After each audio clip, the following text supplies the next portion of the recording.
Yayasan 12 Cahaya Kasih adalah yayasan yang bergerak di bidang pendidikan dan pengembangan sumber daya manusia. Cita-cita dari Yayasan 12 Cahaya Kasih adalah sebagai mitra terpercaya dalam pengembangan pendidikan dan pengembangan sumber daya manusia di Indonesia. Hadir di depan saya Saudara Herman Sanjoyo.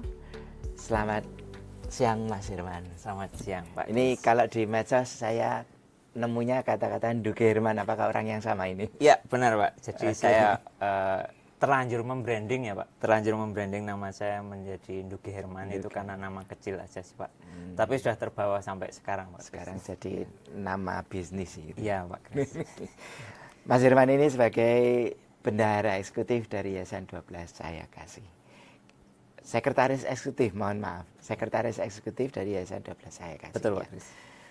Mas Herman, di Yayasan 12 Cahaya Kasih ini apa yang menjadi keunikan dari personal-personal yang terlibat di dalamnya ini? Ya, kalau berbicara tentang personal tentunya saya bercerita dulu dari sisi histori kecil ya Pak.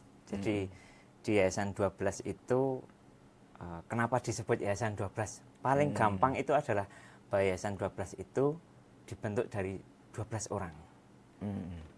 Dan kalau dari sisi personalnya, nah 12 orang yang punya latar belakang yang beda-beda dari sisi kemampuan maupun dari karakter ataupun dari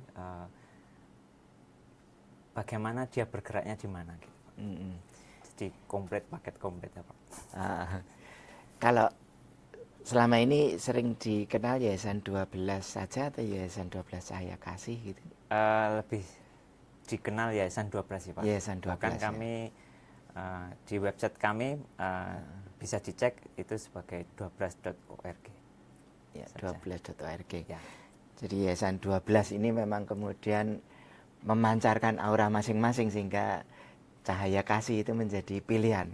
Kasih adalah sebuah gerakan untuk memberikan diri gitu ya, Ya untuk yang lain. Kalau dalam prinsip organisasinya ini ya, saya kok melihat ada hal yang khas di Yayasan 12 Cahaya Kasih dibandingkan LSM yang lain ini, yang biasanya berbasis project gitu ya. Ya. Ini gimana Mas Herman? Di Yayasan 12 Cahaya Kasih sendiri kami sebenarnya lebih banyak menemani mitra-mitra ataupun institusi-institusi ataupun kelompok tertentu ya Pak, kelompok untuk dalam hal khususnya pendidikan. Jadi kami ada 4 pilar yang cukup bisa diangkat, yaitu sebagai mitra pendidikan, kemudian pemberdayaan kemanusiaan, kemudian entrepreneurship, dan yang terakhir spiritual. Ya. Jadi itu lengkap sekali, bisa digabungkan dan bisa ditarik benang merahnya sebagai mitra pendidikan. Ketika 4 pilar ini berjalan begitu ya, pola-pola seperti apa ketika Yayasan 12 Cahaya Kasih bermitra dengan institusi-institusi pendidikan? Artinya tawaran model apa yang disampaikan? Jadi kami menjawab kebutuhan ya Pak. Ada kebutuhan dari mitra pendidikan atau orang memang butuh didampingi dari sisi pendidikannya. Kemudian kami mengkolaborasikan, lebih tepatnya memvalidasi ya, kepada mitra donatur Pak. Apakah ini sesuai? Misalnya ada donatur yang pengen membantu pendidikan dalam hal misalnya khusus entrepreneurship saja gitu. Nah, apakah ada ini institusi pendidikan atau kelompok atau organisasi yang pengen didampingi dari sisi entrepreneurship? Jadi ini lebih terarah gitu, karena ada kebutuhan juga ada jawaban dari kebutuhan itu sendiri. Seberapa penting sih Mas kaitannya antara pendidikan dan entrepreneurship sekarang? Ya, sekarang ya Pak ya, hanya punya kemampuan pendidikan tapi tidak punya kemampuan di bidang entrepreneurship ataupun kemampuan hal lain, ini juga akan sangat kurang ya Pak, kurang melengkapi maksudnya. Karena pada dasarnya entrepreneurship ini juga akan mendukung dari ilmu yang sudah kita dapat ya Pak. Nah, ini yang akan disupport oleh Yayasan 12 supaya itu bisa terjadi gitu Pak. Dan ini bagian berbagi kasihnya itu ya. Berbagi. Tapi selagi ada kebutuhannya Selagi Pak. ada kebutuhannya.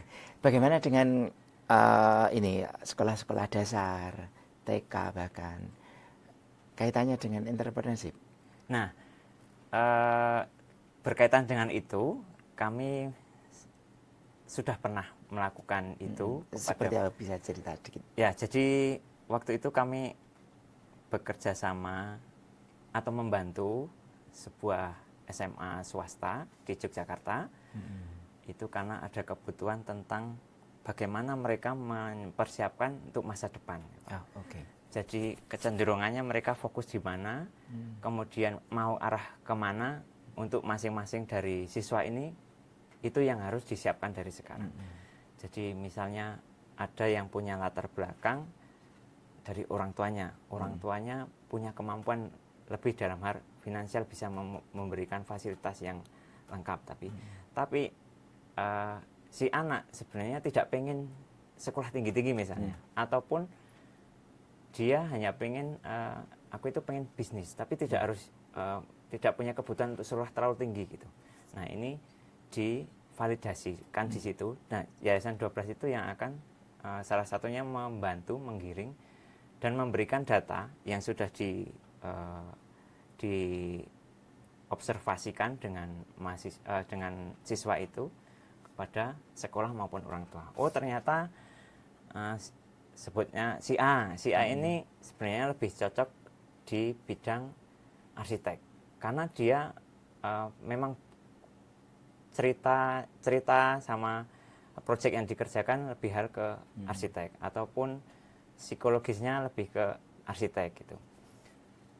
Tapi orang tuanya ternyata kan dalam pada saat proyek itu ditanyakan juga keinginan orang tua apa, keinginan anak apa gitu. Nah, ternyata ada hal yang kurang nyambung ya. Dan itu katakanlah kalau saya boleh menyebut ini sebagai gap ya, itu nggak ketemu ya Pak, karena ada gap itu. Jadinya orang tua mintanya A, anak minta pengennya B gitu. Jadi itu yang pengen kita jembatani juga salah satunya Pak. Jadi luar biasa ini Yayasan 12 Kasih dalam membagikan kasih pengetahuan entrepreneurship ini.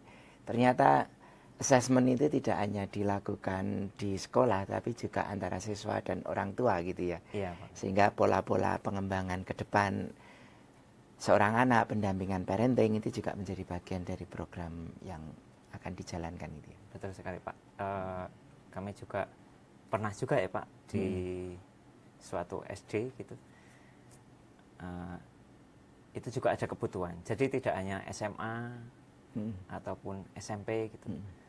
Sampai mahasiswa pun juga gitu. Kita pernah kolaborasi dengan kampus swasta ternama juga, salah satunya Atmajaya Yogyakarta juga pernah bersama kita untuk kolaborasi suatu mata kuliah ya Pak di sana. Di dalam program MPKM ini ya. Iya, program MPKM. Dan ini sudah berjalan 3 tahun sih dengan. Oh, luar biasa. Ya, 3 tahun bersama dengan Universitas Atmajaya Yogyakarta ya. Mas Herman, ini menarik bahwa ada universitas yang sudah bergabung, ada sekolah yang diajak bermitra. Sebenarnya tawaran keuntungan apa sih ketika mitra pendidikan ini berhubungan, berkolaborasi, mengembangkan lembaga pendidikannya bersama Yayasan 12 Kasih? Sebenarnya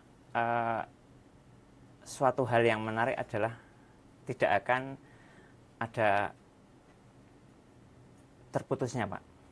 Artinya program berkelanjutan. Berkelanjutan gitu ya. Dan bahkan program sudah selesai pun kita bisa menjadi mitra seterusnya. Maupun baik mitra yang istilahnya kalau orang mengatakan yang bertanda tangan maupun yang tidak bertanda tangan ya, di luar proyek ataupun di luar proyek. Karena prinsipnya menemani, bertanggung jawab juga, dan berkesinambungannya Pak. Artinya antara Yayasan 12 Cahaya Kasih dengan institusi pendidikan yang bermitra dengan Yayasan 12 Cahaya Kasih ini tumbuh bersama begitu ya. Tumbuh bersama. Tumbuh bersama. Iya Pak Kris. Terutama juga saya menambahkannya. Jadi tidak hanya mitra pendidikan. Jadi kami juga punya banyak mitra di bidang entrepreneurship itu UMKM.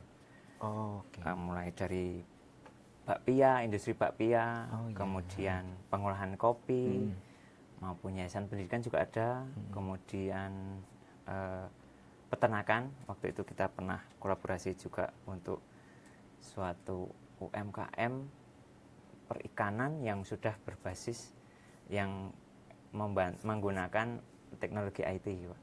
Oh, luar biasa. Itu kami kolaborasikan, kami menjembatani untuk membawa juga ke universitas maupun ke mitra-mitra pendidikan yang lain. Ini yang saya kira Yayasan 12 Cahaya Kasih menunjukkan bagaimana tumbuh bersama menjadi mitra pendidikan yang terpercaya gitu ya. Oke, semoga Yayasan 12 Cahaya Kasih ke depan menjadi institusi mitra pendidikan yang sungguh terpercaya dan berkembang dengan pesat gitu ya. Amin. Terima kasih Mas Firman.